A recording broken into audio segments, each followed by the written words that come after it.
अच्छा, बिस्मिल्लाहिर्रहमानिर्रहीम।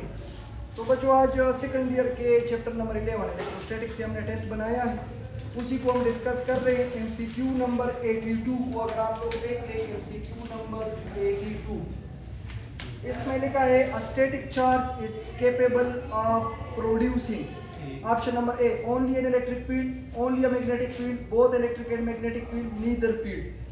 तो static charge produce only one field, stationary charge, और वो कौन सा फील्ड होता है? Electric field. तो 82 में जो करेक्ट ऑप्शन है वो है ऑप्शन नंबर ए। अच्छा, 83 क्वेश्चन है, which of the following is true regarding mass and charge. आप लोगों को पता है, हम कहते हैं intrinsic property of matter is called charge, intrinsic property of matter is also called मास। दोनों में डिफरेंशिएट क्या है?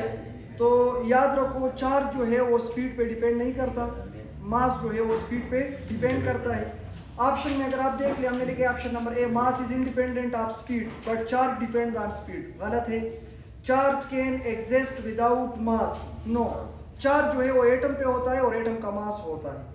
Charge is independent of speed while mass depends on speed. बिल्कुल यही वाला ऑप्शन है। तो 83 में आप लोगों का option number C correct. MCQ number 84, MCQ number 84 अगर आप लोग देख ले तो उसका स्टेटमेंट है, if an atom losses electron it becomes. अगर एटम इलेक्ट्रॉन को लॉस करता है तो उस पर कौन सा चार्ज आता है? पॉजिटिवली चार्ज आता है, और इलेक्ट्रॉन के जाने से उस एटम का मास जो है वो कम होता है। तो ऑप्शन नंबर बी को अगर आप देख ले, positively charge and it's mass decreases, तो option number B correct. MCQ number 85 में लिखा है, charge quantization is expressed by Q is equal to plus minus NE in this formula N represent.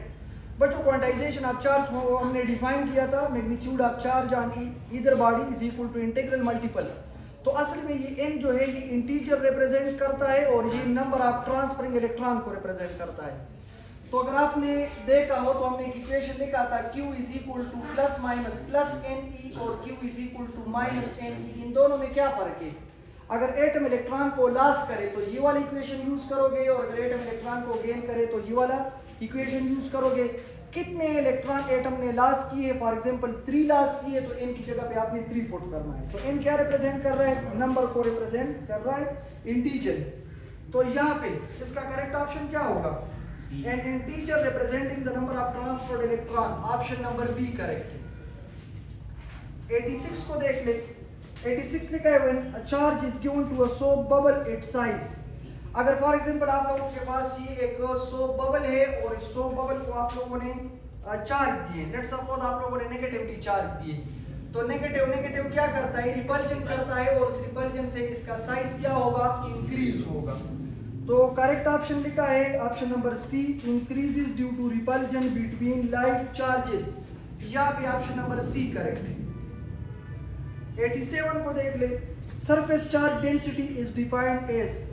सबसे पहले आप लोगों को चार्ज डेंसिटी का पता हो। Charge density mean charge per unit dimension. इसमें 3 है, एक लीनियर चार्ज डेंसिटी है, सरफेस चार्ज डेंसिटी है, और वॉल्यूम चार्ज डेंसिटी है। Linear charge density charge per unit length, surface charge density charge per unit area, volume charge density charge per unit volume. तो surface charge density को हम लिखते हैं sigma A is equal to Q divided by A, charge per unit area. तो कौन सा option correct है 87 में? 87 में भी ऑप्शन नंबर सी करेक्ट है। ठीक है जी।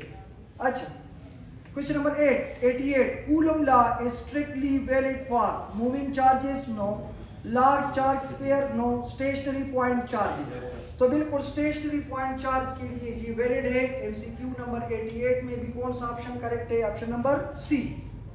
Question number 89, the electrostatic force between two charges is 78 newton in vacuum. तो आप लोगों ने गिवन डेटा साथ लिखनी है कि वैक्यूम में फोर्स कितना है? 78 न्यूटन है। फिर आगे लिखा है कि इफ प्लेस्ड इन वाटर, मतलब अगर हम मीडियम को वाटर से रिप्लेस करें तो आपको पता है कि वाटर की रिलेटिव परमिटिविटी जो है वो कितनी है? वो आप लोगों के पास है 71। तो द फोर्स बिकम, फिर बताओ कि फोर्स क्या होगा? तो हमारे पास एक फार्मूला है कि मीडियम फोर्स जो होता है वो बराबर होता है वैक्यूम फोर्स डिवाइडेड बाय क्या होगी? Relative permittivity. तो वैक्यूम फोर्स कितना है 78 न्यूटन डिवाइडेड बाय 78, तो कैंसिल कर लो, यहाँ पे क्या आएगा 1 न्यूटन आएगा। तो 1 न्यूटन कौन सा ऑप्शन है 89 का भी ऑप्शन नंबर करेक्ट जो है वो है ऑप्शन नंबर सी।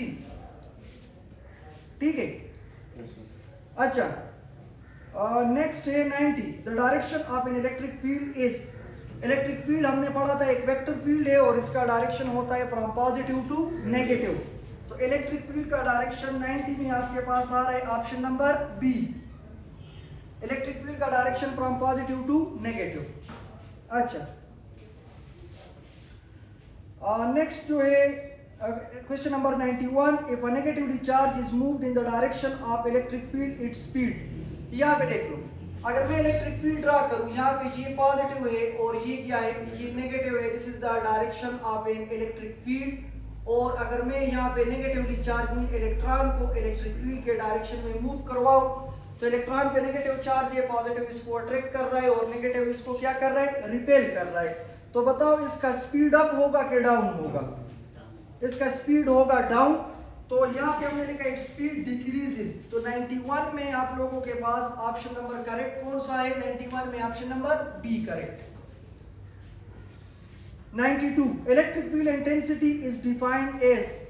इलेक्ट्रिक फील्ड इंटेंसिटी को आप लोगों ने डिफाइन किया था E is equal to F divided by Q naught, the force per unit test charge is called an electric field intensity। कौन सा ऑप्शन करेक्ट है 92 में आप लोगों का करेक्ट ऑप्शन है option number B. Question number 93, electric field lines never form. हमने electric field lines की प्रॉपर्टीज पढ़ी थी जिसमें हमने पढ़ा था electric field lines originate from positive and terminate on negative. तो इलेक्ट्रिक फील्ड लाइन जो है ये कभी भी क्लोज लूप नहीं बना सकता क्योंकि वो नेगेटिव पे टर्मिनेट होता है। और ये इलेक्ट्रिक और मैग्नेटिक फील्ड लाइन में फर्क भी यही है कि magnetic field lines close loop बनाता है और electric field lines close loop नहीं बनाता। तो 93 में आप लोगों के पास है option number B. 94, parallel straight and equally spaced electric field lines represent. ये आप लोगों को मैंने ड्रा किया था कि आपके पास जो इलेक्ट्रिक फील्ड लाइंस पैरेलल होते हैं, इलेक्ट्रिक फील्ड लाइंस स्ट्रेट होते हैं और इलेक्ट्रिक फील्ड लाइंस के बीच में इक्वल स्पेस होता है, तो ये क्या रिप्रेजेंट करता है यूनिफॉर्म इलेक्ट्रिक फील्ड को रिप्रेजेंट करता है। अगर आपके पास लाइन स्ट्रेट ना हो, पैरेलल ना हो, वो बल्जिंग आउट लाइंस हो, कर्व लाइंस जिसको हम कहते हैं, उसको फिर हम नॉन यूनिफॉर्म इलेक्ट्रिक फील्ड कहते हैं और उसको हम फ्रिंजिंग फील्ड भी कहते हैं। तो यूनिफॉर्म इलेक्ट्रिक फील्ड जो है ये ऑप्शन नंबर बी है। तो 94 में आप लोगों का ऑप्शन नंबर बी करेक्ट है। 95 को देख ले, electric field lines can never pass through a conductor. ये भी हमने प्रॉपर्टीज में लिखवाया था। 95 में ऑप्शन नंबर सी करेक्ट है। इलेक्ट्रिक फील्ड लाइंस जो है ये कभी कंडक्टर के थ्रू पास नहीं करते। इसका मैंने आप लोगों को एक डायग्राम ड्रा किया था कि लेट सपोज अगर आप लोगों के पास यहाँ पे एक मेटल है और यहाँ पे आप लोग एक पॉजिटिव चार्ज रखते हैं, तो इलेक्ट्रॉन मेटल के सरफेस पे आ जाते हैं। वही सारे लाइन जो है वो can never pass through a conductor. तो इलेक्ट्रिक फील्ड इनसाइड क्या होता है जीरो होता है और इसको हम गाउस लॉ के एप्लीकेशन से प्रूव भी करवा सकते हैं। तो 95 में ऑप्शन नंबर सी करेक्ट है।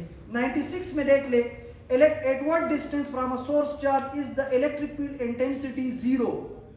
तो बच्चों यहाँ पे electric field intensity in terms of coulomb law को हमने एक इक्वेशन लिखवाया था कि E is equal to KQ divided by R square। अगर मैं यहाँ पे R को पुट करूँ, इंफिनिटी पुट कर लूँ, तो इलेक्ट्रिक फील्ड इंटेंसिटी क्या होगी जीरो। इसका मतलब है कि अगर सोर्स चार्ज से मैं इनफाइनाइट डिस्टेंस पे जाऊं तो वहां पे इलेक्ट्रिक फील्ड क्या होती है जीरो। तो इंफिनिटी वाला कौन सा ऑप्शन है ऑप्शन नंबर सी।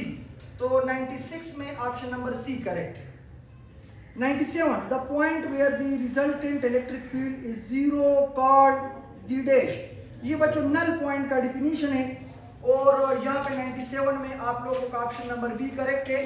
हमने पढ़ा था कि दो लाइट चार्जेस के बीच में मिडल में नल पॉइंट डिफाइन हो सकता है और अगर मैं अनलाइट चार्जेस की बात कर लूं तो फिर आपके पास जो नल पॉइंट है जहां पे इलेक्ट्रिक फील्ड जीरो होता है वो आउटसाइड होती है और वीकर साइड के करीब होती है। तो 97 में ऑप्शन नंबर बी करेक्ट है। 98 में क्वेश्चन लिखा है कि for two light charges Q1 is equal to 4Q and Q2 is equal to Q, placed 30 centimeter apart, the null point is 8 dash. यहाँ पे देख लो बच्चों, यहाँ पे आप लोगों के पास ये है Q1 जो कि बराबर है 4Q का, और यहाँ पे आप लोगों के पास है एक Q2 जो कि बराबर है Q का, और इन दोनों के बीच में जो डिस्टेंस है D, वो D कितना है, वो 30 सेंटीमीटर है। ठीक है, तो बताओ कि दोनों लाइक चार्जेस है तो इनका नल पॉइंट जो है वो इनसाइड होगा, और दूसरी बात हमने ये पढ़ी थी कि वो वीकर साइड के करीब होगा। तो लेट सपोज करो यहाँ पे ये वीकर साइड के करीब होगा, इस Q2 से वो कितने डिस्टेंस पे होगा, x डिस्टेंस पे होगा।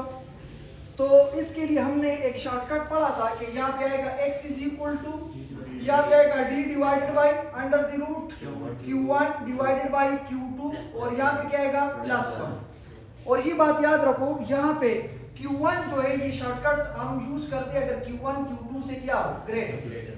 आप लोग इस तरह भी लिख सकते हैं x is equal to d divided by bigger charge divided by smaller charge whole under root +1, और +1 जो है ये अंडर रूट से बाय। ठीक है, अब यहाँ पे बच्चों आप लोग ये x को फाइंड कर ले तो d क्या है, 30 सेंटीमीटर है। Q1 किस चीज का बराबर है, ये 4Q का बराबर है, और Q2 किस चीज का बराबर है, Q का बराबर है +1। Q के साथ कैंसिल कर लो, x इज इक्वल टू ये आएगा 30 सेंटीमीटर, 4 का अंडर रूट 2 है, और 2 + 1 से क्या आएगा 3। यहाँ पे आएगा 30 सेंटीमीटर डिवाइडेड बाई 3, तो x आपके पास कितना आएगा 10 सेंटीमीटर। कितना, 10 सेंटीमीटर। तो इसका मतलब ये कि वीकर चार्ज से वो कितने डिस्टेंस पे है, 10 सेंटीमीटर से। लेकिन अगर बिगर चार्ज से आप देखिए तो यहाँ पे हम कहते हैं यहाँ से लेकर यहाँ तक जो डिस्टेंस है वो किस चीज का बराबर है, वो d माइनस x का बराबर है। तो d कितना है, 30 सेंटीमीटर माइनस 10 सेंटीमीटर से क्या आएगा 20 सेंटीमीटर। तो Q1 से 20 सेंटीमीटर पे है, और Q2 से कितने हैं 10 सेंटीमीटर पे। तो आप लोग अगर देख ले 10 centimetre from Q1, no, 10 centimetre from Q2 आता है। 20 centimetre from Q1, yes, 20 centimetre from Q1। तो 98 में आप लोगों के पास करेक्ट ऑप्शन कौन सा आएगा, option number B. Clear, shortcut तो पढ़े थे ना आप लोगों ने। अच्छा, फिर इसके बाद है 99 में Gauss's law is valid for dash, stationary charge only, no, closed surface only, yes, moving and stationary charges, yes, option number D, both B and C, बिल्कुल both B and C। तो आप लोगों के पास 99 में ऑप्शन नंबर डी करेक्ट है, both B and C, सिर्फ और सिर्फ क्लोज सरफेस के लिए है, और इसके साथ स्टेशनरी चार्ज के लिए भी है, और मूविंग चार्ज के लिए भी। The electric field intensity 100 में, the electric field intensity due to an infinite sheet of charge, electric field intensity due to an infinite sheet of charge को अगर आप लोग देख ले तो वो किस चीज का बराबर है, sigma divided by 2 epsilon not का बराबर है। Sigma divided by 2 epsilon not. तो आप देख सकते हैं इसमें कौन सा ऑप्शन करेक्ट है, 100 में ऑप्शन नंबर बी करेक्ट है, 100 में ऑप्शन नंबर बी करेक्ट। 101 है the electric flux of a dipole through a close surface, electric flux of a dipole through a close surface. किसी क्लोज सरफेस में electric flux क्या होता है, किसी close surface में डाइपोल का। तो डाइपोल आप लोग जानते हैं, 2 equal and opposite charges separated by a small distance. तो वहां पे तो इलेक्ट्रिक लाइन जो है वो टर्मिनेट होते हैं नेगेटिव पे। तो याद रखो डाइपोल का इलेक्ट्रिक फ्लक्स जो होता है वो 0 का बराबर होता है क्लोज सरफेस में। तो 101 में कौन सा ऑप्शन करेक्ट होगा, ऑप्शन नंबर सी, 0 का बराबर। 102 को देख ले, electric flux of A close surface depends on charge and medium but is independent on. बच्चों आप लोगों को मैंने बताया था कि इलेक्ट्रिक फ्लक्स किसी क्लोज सरफेस में किस पे डिपेंड नहीं करता, कि वो चार्ज जिस क्लोज सरफेस पे पड़ा है उसके डायमेंशन पे डिपेंड नहीं करता, मतलब उसके शेप पे डिपेंड नहीं करता, उसके साइज पे डिपेंड नहीं करता, मतलब रेडियस एंड डायमीटर पे डिपेंड नहीं करता। और इसके साथ मैंने आप लोगों को एक एमसीक्यू लिखवाया भी था कि अगर दो चार्जेस सेम और इसको आपने क्लोज सरफेसेस में रखे हैं और उनकी रेडियाई की रेशो 2:3 है, तो इनकी इलेक्ट्रिक फ्लक्स की रेशो क्या होगी, तो वो 1:1 है। इसका मतलब ये कि वो डायमेंशन ऑफ सरफेस पे डिपेंड नहीं करता। तो 102 में ऑप्शन नंबर बी करेक्ट है। 103 को देख ले, the field intensity due to oppositely charge parallel plate is. तो इनफाइनाइट शीट ऑफ चार्ज के लिए सिग्मा बाई 2 एप्सिलॉन नॉट है, और अपोजिट के लिए क्या है, sigma divided by epsilon not. अब बच्चों मैंने इन दोनों का आपस में रिलेशन भी बताया था कि electric field intensity due to oppositely charge parallel plate is twice time greater than electric field intensity due to infinite sheet of charge. तो आप लोग देख ले 103 में कौन सा करेक्ट ऑप्शन है, ऑप्शन नंबर बी करेक्ट है। 104 को देख ले, electric potential is the dash quantity. तो इलेक्ट्रिक पोटेंशियल मैंने बताया था इलेक्ट्रिक फील्ड वेक्टर है और इलेक्ट्रिक पोटेंशियल क्या है, स्केलर है। इसको डायरेक्शन की जरूरत नहीं है, इसका भी ऑप्शन नंबर बी करेक्ट है। 105 में देख ले 1 volt is equal to dash. आप लोगों ने बच्चों की इक्वेशन पढ़ा है V is equal to W divided by Q। इसका यूनिट क्या है, 1 volt is equal to work का यूनिट है जूल और चार्ज का यूनिट क्या है, coulomb. 1 joule is equal to 1 volt is equal to 1 joule divided by 1 coulomb. तो कौन सा ऑप्शन है, बिल्कुल option number A. 106 The work done to move a charge on equipotential surface। बच्चों सबसे पहले आपको पता होना चाहिए कि व्हाट इज इक्विपोटेंशियल। इक्विपोटेंशियल कहते हैं वो पोटेंशियल जहां पे, वो सरफेस जहां पे पोटेंशियल क्या होता है, कांस्टेंट। जब पोटेंशियल कांस्टेंट होता है तो चेंज इन पोटेंशियल किस चीज का बराबर होगा, जीरो का। आप लोगों के पास एक फार्मूला है delta V is equal to W divided by Q। तो W क्या होगा, W is equal to Q delta V। यहाँ पे डेल्टा V किस चीज का बराबर है, जीरो का। तो वर्क डन किस चीज का बराबर होगा, जीरो का। अगर आप किसी चार्ज को इक्विपोटेंशियल सरफेस पे मूव करवाते हैं तो उसका वर्क डन किस चीज का बराबर है, जीरो। तो work done to move a charge on equipotential surface is zero. Option number C देख ले, वो जीरो है। Question number 107 the electric potential at the mid of dipole is dash. बच्चों डाइपोल आप लोगों ने पहचाना है, ये आप लोगों के पास पॉजिटिव और ये आप लोगों के पास negative, two equal and opposite charges separated by a small distance. कहते हैं कि इनके बीच में बताओ यहाँ पे पोटेंशियल क्या होगा। तो बच्चों याद रखो, हम कहते हैं इसका पोटेंशियल जीरो होता है। ये जीरो क्यों होता है, हम कहते हैं कि इन दो के बीच में अगर आपके पास लेट सपोज डिस्टेंस क्या है, यहाँ पे डिस्टेंस है आपके पास d, तो यहाँ पे क्या होगा, यहाँ से लेकर यहाँ तक की d/2 और यहाँ पे d/2। आपके पास पोटेंशियल बराबर है V1 plus V2। V is equal to यहाँ पे आएगा KQ divided by d/2 plus यहाँ पे आएगा माइनस KQ और डिवाइडेड बाय d/2। आपने पढ़ा था कि इलेक्ट्रिक पोटेंशियल पॉजिटिव भी हो सकता है, नेगेटिव भी। पॉजिटिव सोर्स चार्ज के लिए electric potential positive, negative source charge के लिए इलेक्ट्रिक पोटेंशियल नेगेटिव। ये दोनों एक दूसरे के साथ कैंसिल होते हैं, तो मिड ऑफ डाइपोल पे इलेक्ट्रिक पोटेंशियल क्या होता है, जीरो होता है। समझ आ रही है? अच्छा जी, बाकी इलेक्ट्रिक पोटेंशियल के लिए भी मैंने आप लोगों को तरीके बताए थे कि जीरो इलेक्ट्रिक पोटेंशियल कहां पे होता है। तो यहाँ पे 107 में आपके पास जो है ऑप्शन नंबर सी। 108 में देख ले, 108 में electric field lines are always dash to equipotential surface. बच्चों ये अगर आप लोगों ने फॉर एग्जांपल इस तरह का एक सरफेस ड्रा किया है, ये एक इक्विपोटेंशियल सरफेस है, तो इससे आप लोगों ने इस तरह के इलेक्ट्रिक फील्ड लाइंस ड्रा किए थे। अगर आपको याद हो, हम कह रहे थे कि electric field lines for positive source charge are radially outward. ये इलेक्ट्रिक फील्ड लाइंस है। आप लोग मुझे बता दें, ये इलेक्ट्रिक फील्ड लाइन जो है और ये जो मैंने सरफेस ड्रा किया है, ये इक्विपोटेंशियल सरफेस है। बताओ electric field lines equipotential surface को क्या होते हैं, परपेंडिकुलर। तो 108 में कौन सा ऑप्शन करेक्ट है, ऑप्शन नंबर बी इसमें करेक्ट है। 109 इन the direction of electric field the electric potential always. Electric field के डायरेक्शन में पोटेंशियल हमेशा क्या होता है, डिक्रीज। ये देखो, ये आपके पास इलेक्ट्रिक फील्ड है फ्रॉम पॉजिटिव टू नेगेटिव। यहाँ पे एक पॉजिटिव चार्ज आप छोड़ दे तो इलेक्ट्रिक पोटेंशियल क्या होगा, कम होगा। तो 109 में आपके पास है ऑप्शन नंबर बी।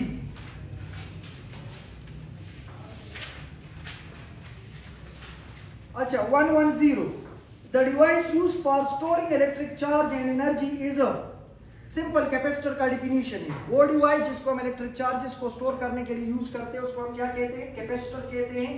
और कैपेसिटर का यहाँ पे ऑप्शन नंबर बी आ रहा है, और मैंने आपको लिखवाया था कैपेसिटर का पुराना नाम क्या है, कंडेंसर है। और कैपेसिटर इलेक्ट्रिकल एनर्जी को स्टोर करता है in the form of electric field. अच्छा 111 the capacitance of a capacitor is independent of dash. तो बच्चों आप लोगों ने पढ़ा था कि कैपेसिटेंस ऑफ कैपेसिटर किन चीजों पे डिपेंड करता है। उसके लिए इक्वेशन था C is equal to A permittivity of medium divided by D।